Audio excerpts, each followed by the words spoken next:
আসসালামু আলাইকুম প্রিয় গাইস। আজকের আমি একটা নতুন ভিডিও নিয়ে আসছি আমার খাজুর বাগানের, খুরমা খাজুরের বাগান। খুরমা খাজুরের বাগানটা একটু আপনাদের কাছে দেখাবো। এই যে দেখেন, একটা গাছে আমার 3টে ছড়িয়ে আসছে। এই যে সুন্দর খাজুর হবে আলহামদুলিল্লাহ। এই যে দেখেন আমার সম্পূর্ণ গাছটা। আরও গাছ আছে, আমি দেখাইতেছি আপনাদেরকে। আমার নারিকেল বাগানের পাশাপাশি এই খেজুরের বাগানটা, এই যে নারিকেল গাছ, নারিকেল বাগানের পাশাপাশি খেজুরের বাগান। এই গাছগুলো একটু ছোটো যদিও, কিন্তু তারপর প্রত্যেকটা খেজুর আসছে।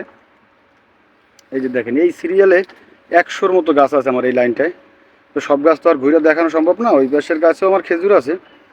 তো এইবার এই যে দেখেন, এই যে আমার খেজুর বাগানটা আপনাদেরকে দেখাইলাম শর্টকাটের ভিতরে, ছোট্ট একটা ভিডিও ক্লিপের মাধ্যমে দেখাইলাম। তো আপনাদের যদি কারো খাজুরের গাছ লাগে এবং খাজুর, খুরমা খাজুরের ভালো জাতের খেজুরের বাগানটা আপনাদের প্রয়োজন হয়, করবেন বা গাছ প্রয়োজন হয়, আমার সাথে ইনবক্সে যোগাযোগ করতে পারেন। তো আমি ভালো জাতের খেজুরের গাছ আপনাদেরকে দিতে পারবো। আমার ভিডিওটা যদি ভালো লাগে, লাইক, কমেন্ট, শেয়ার করে আমার পাশেই থাকবেন, যাতে আমি নিত্য নতুন ভিডিও দিতে পারি আপনাদেরকে। ধন্যবাদ সবাইকে।